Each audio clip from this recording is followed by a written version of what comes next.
tulambuyadde Katonda.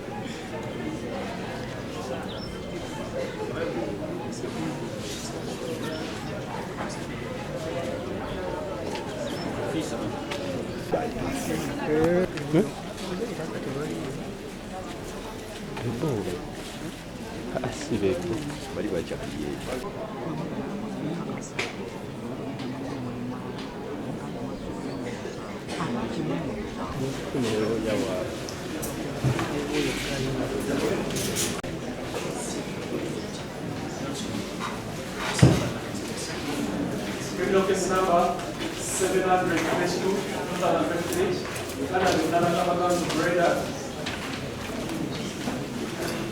Madame Breda. So 18 is the formation. Your father.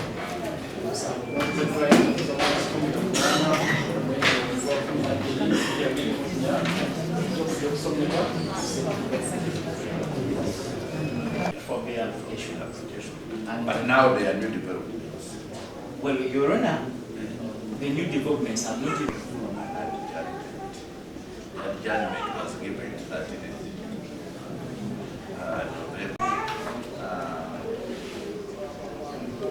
In the process of perusing the police file and seeing whether there is need of amending the charge to the murder. In that regard, I pray for an adjournment to give us time to read the file and have the suspects charged accordingly in order to make the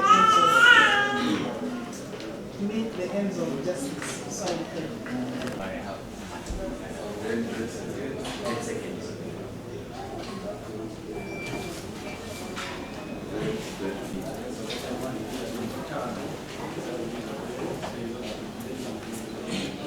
File and the premises I pray for an adjournment.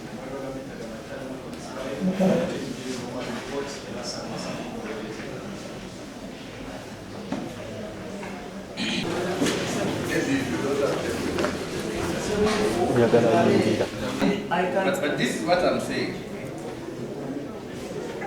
You said these people are in touch with the member. Now, can I have a look at those people who are also in touch with them? Your Honor, I can even avail a copy, only that avail a copy of. But counsel with this modern technology, I think we better relax a bit and we adjourn it. We give the state the 2 weeks adjournment to maintain. Most of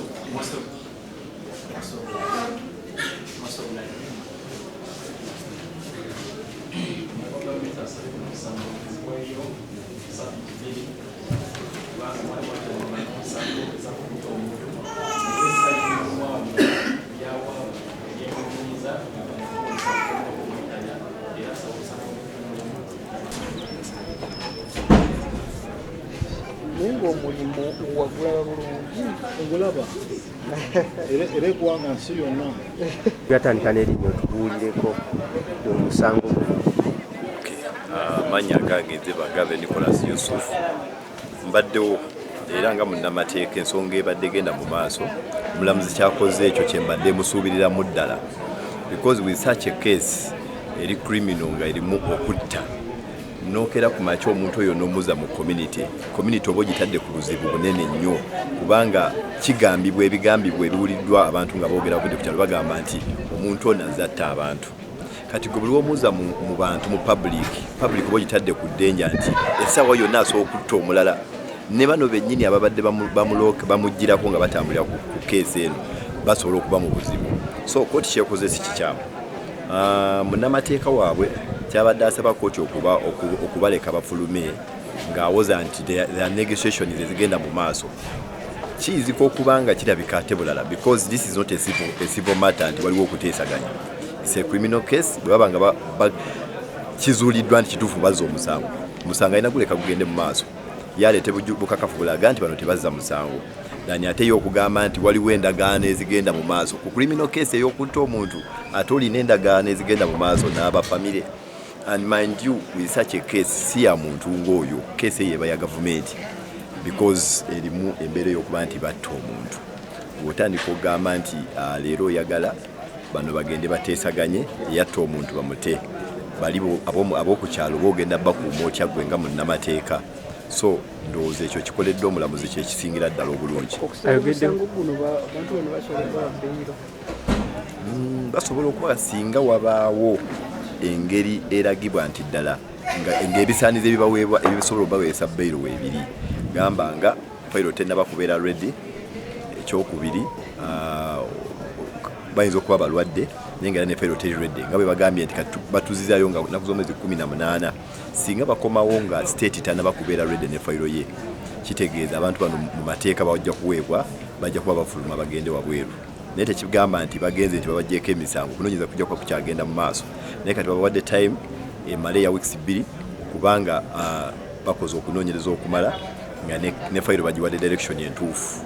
Mu nsonga eno mulimu munnamateeka waabwe gwagambye ekya impersonation mu musango guno ogwa criminal singa obeerayo nga oyagala okubaako kyoyongera ku fayiro eyo kiba kyo nga toli wa famire kiba kyo kikwata tokkirizibwa era kyayogerako kituuko kyokuba nti asobola okukwata omuntu amateeka omuntu yenna ayambyeko poliisi okuleeta obujulizi ng'alina obukakafu bw'alina talina musango gw'abazizza era ekyo kyayogeddeko ffe mu mateeka tukiyitanga ali mu kukola diversion atujje ku kituufu ate atutuze ku kirala taswali olabye n'omulamuzi amugambye gwe genda omugguleko omusango ogwo si wano tosobola kugatta ku guno omusango ate mulala yagenda abaguleko omusango abalaba nga kye baakola kyekyo apambane nabo of which ayinza n'obutaba tajja basobola because omuntu okuvayo ono ayogedde mu mateeka mu kooti n'akakasa kooti nzizo no si muganda wange naye mukwano gwange talina musango gw'aba akoze yadde oli mukwano gwe okujja mu kooti okubaako byawaayo ng'obujulizi mu kooti. Tandike n'erinnya. Amannya gange nze Waiswa David. Ekibaddewo leero mu kooti nze kisooka nga nze omuntu challenge yange eri abantu wamu nti abasooka nti ogamba nti wagenze n'okkanya ne famire kitegeeza kye bakuvunaana oba okimanyi ate wodda mu bantu bagamba nti sirina kye nakola mpalana kati ate empalana zikutwala zitya embaale gwe bawalana kino kyo kyakwebuuza. Ekyokubiri omusango nga gugamba nti Uganda versus omuntu yenna oli tasobola kuvayo n'agamba nti nsobola okuvunaana impersonation nti waliwo asaalimbi kubanga Uganda buli omu abeera muna Uganda kasita oba ozaaliddwa n'ozaala olwaleero oba n'obuyinza obwo mu nsonga yonna egenda okola ki ekolebwa. So mu bintu bino ekisinga kyonna nze kyensinga okwagala oba kyetusaba kyekyandibadde kikolebwa ng'ekituufu nti okunoonyereza kubanga nsabye state nemugamba ekyetaaga ku amendment file eno bagikola obi olw'ebizibu ebyaliwo mu kusooka twaja amending n'akiikiriza njagala file ekole bagikola amendment oba evunaana omusango omutuufu kati wakati mu kuvunaana omusango omutuufu then abavunaana kye baakola si gamba nti katusasule lwaki baagala okusasula basasula naye basasula ki nti bakkiriza nti bakola ki bakikola then oba okkiriza nti wakikola kituufu compensation esobola okubeerawo naye yo gwosobeza n'abantu abalala abawa obujulizi ku kyalo bo banaabeera seefu kubanga singa kibadde nti yono omuntu yasoose okufa ogamba nti ayinza okuba nga yakikola mu butagiri bugendeevu naye si yasoose ebintu bingi ebikolobero bingi ebadde bitambula kati nakyo kibuuzo kyakwewuunya. So n'ensonga ezo wamanga nze puleya yange nga state bwagambye baloyazi bange bajja kumuwandiikira aliviewinge omusango ogwo asobole okuba akyajeza entuufu ennaku z'omwezi etukomawo. Kyemanyi nti ne famire gye bagamba nze baba bagamba nti famire bakkanyiza nayo njagala famire ejje wano egambe kooti nti ffe betumulaba twakkanyiza era oyo tetumumanyi kikigwe kyofa kubanga abantu bano babadde omukisa gwali bagana bawabbe ogwe kiki kyofa olwaleero wetuleka omuntu eyatta omuntu ng'amwokyeza ng'amunyoseza ebiragalagala ng'amukubye n'omukuba n'omuleka n'adda mu bantu oba opolometinga buzi bwa misango so nga ate ennaku zino mu nnaku z'abalamuzi babaddemu babadde bagamba to protect the witness n'abawaaba nga bakisaba balamuzi kati neewuunyaawo omulamuzi aba akikoze ati ekyo oba siteeti aba akikoze etya nti abantu abandikuwadde obujulizi olunaku olulala tebasobola bukuwa. Awo obwesige bwe bwabulira ne poliisi nti yafiira obwesige eri abantu. Lwaki? Nti abantu bye bagiwanga bagamba gundi yakola kino. So nze puleya yange eri bweti nti abantu bandivunaaniddwa ng'amateeka bwe galagira.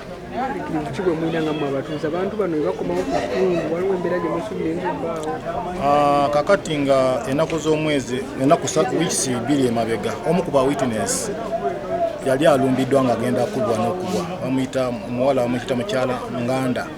Bamulumba bamukube era n'omusango gye guli ku poliisi erwemwedde nga kampu era yemulumba. Kati nze banewerera n'okunewerera era mba mu kutya kw'amaanyi naye kubanga oluusi Katonda okkiriza nti Katonda ajja kikola naye banewerera bajja kunkola byonna. Kati era nange ndi okulwa Katonda. Kati omuntu afaanagana bw'atyo ng'agambye nti bamuwalana gw'omute akomewo mu bantu nga nebbanga lazima artist n'emyezi 6 tegiweze. Abulabe nnyo kitegeeza gwopromotinze ebikolwa ebibi naye nga kooti ebipromotinze ekyandibadde nga kooti yegamba nti okulungamya yekugaba. Chairman mutabani we ne mukyala we gwe musango ki gw'oyagala bakyuseemu omutuufu gw'ogamba? Ku misango gye ngamba ku charge ezirina okukyuka manslaughter talina kubeerako. Ekisooka oli bamubba essimu olw'obugwo obubbi kwe guli. Ekyokubiri oli bamutulugunya kuba wonywesa omuntu n'omukuba n'omwokya tekuba kukangavula kubeera kutulugunya. Ekyokusatu bamutta. Kati emisango 3 giri ku fayiro eyo kiba kyabulabe. Efayiro okulabika nga teyanoonyezebwa kuggwayo kukyajinga kintu kituufu. Erinnya? Amanya gange Waiswa David. Waiswa? David. We went together all and all the people. You're saying this is the friend. What's the relationship? You say that this is a friend. The matter is No, but wait. What I'm saying? yes, the deceased is a friend. Yes. But you know the relatives of the. Yes. And I share them with Are everything with them. you in the know whether there is some kind of negotiation between the relatives of the deceased and the Because they are in No. law. Yes. I'm asking. Yes. Are you in the know or not? As per now, we've called him in the morning. Now this is what I want. Yes. And I think this one will also guide. If you can now handle the relatives of the Yes. And that's why we are reluctant. We are reluctant to handle the bail application. Only